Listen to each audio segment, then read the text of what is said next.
السلام عليكم ورحمة الله وبركاته. الحمد لله.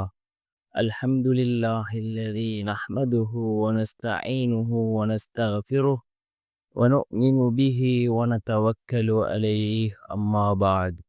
அன்பிற்குரிய அல்லாஹ்வின் நல்லடியார்களே, அன்பு சகோதரர்களே, நாம் தொடர்ச்சியாக பார்த்து வரக்கூடிய துஆக்களினுடைய திக்ருகளினுடைய தொகுப்பில் நாம் இன்று பார்க்க இருக்கின்ற விடயம் என்னவென்றால், தஹஜ்ஜத்தினுடைய நேரம் இந்த துஆவை ஓதி அல்லாஹ்விடம் பிரார்த்தனை செய்தால் நாம் எந்த விடயத்தை அல்லாஹ்விடம் கேட்கின்றோமோ அதனை அல்லாஹ் மறுக்காமல் தருவான். நாம் இதனை ஓதி எதை கேட்டாலும் அல்லாஹ் நமக்கு வழங்குகின்றான்.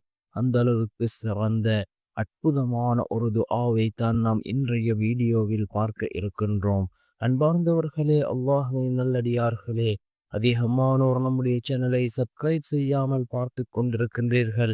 நீங்கள் சப்ஸ்கிரைப் செய்து லைக்கிடுவதன் மூலமாக நமது சேனலில் உள்ள வீடியோக்கள் இன்னும் பல சகோதரர்களுக்கு கொண்டு போய் சேர்க்கப்படும். அவர்கள் அதனை பார்த்து பயனடைந்தால் அதற்குரிய கூலியை அல்லாஹ் உங்களுக்கும் வழங்குவான். அன்பார்ந்தவர்களே, அல்லாஹ்வின் நல்லடியார்களே, தஹஜ்ஜத்தினுடைய நேரம் மிக முக்கியமான ஒரு நேரமாக இருந்து கொண்டிருக்கின்றது. இந்த தஹஜ்ஜத்தினுடைய நேரத்தில் நாம் கேட்கக்கூடிய துஆக்கள் அல்லாஹ்விடத்திலே கபூலாகின்றது. ரசூலுல்லாஹி ஸல்லல்லாஹு அலைஹி வஸல்லம் அவர்கள் கூறினார்கள், இந்த தஹஜ்ஜத்தினுடைய நேரத்தில் அல்லாஹ் ஜல்ல சுப்ஹானஹு வ தஆலா கீழ்வானுக்கு இறங்கி வருவதாகவும், அல்லாஹ் கீழ்வானுக்கு வந்து அல்லாஹ் தன்னுடைய அடியார்களை பார்த்து கேட்கின்றான், என்னை அழைக்கக்கூடியவர்கள் யாரும் இல்லையா? என்னை அழைக்கக்கூடியவர்களுக்கு பதில் வழங்க நான் காத்து கொண்டிருக்கின்றேன். என்னிடம் உதவி தேடுபவர்கள் யாரும் இல்லையா? என்னிடம் உதவி தேடுபவர்களுக்கு உதவி செய்ய நான் காத்து கொண்டிருக்கின்றேன். என்னிடம் ஆரோக்கியத்தை கேட்பவர்கள் யாரும் இல்லையா?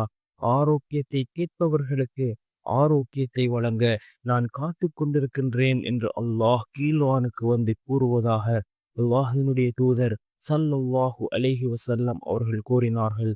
அன்பார்ந்தவர்களே, அல்லாஹ்வின் நல்லடியார்களே, இந்த தஹஜ்ஜத்தினுடைய நேரம் இந்த துஆவை ஓதி நாம் அல்லாஹ்விடம் பிரார்த்தனை செய்வோம். மிகவும் முக்கியமான ஒரு துஆ. இதனை ஓதி நாம் எதை கேட்கின்றோமோ அல்லாஹ் அதனை தருகின்றான். இதனை ஓதி நாம் நம்முடைய துஆக்களை கேட்டால் அல்லாஹ் நம்முடைய துஆக்களை கபூல் செய்கின்றான். என்ன துஆ என்றால், அல்லாஹு அல்லாஹு ரப்பி லா உஷ்ரிகு பிஹி ஷைஆ. அல்லாஹு அல்லாஹு ரப்பி லா உஷ்ரிகு பிஹி ஷைஆ என்ற இந்த துஆவை ஓதி நாம் அல்லாஹ்விடம் பிரார்த்தனை செய்வோம்.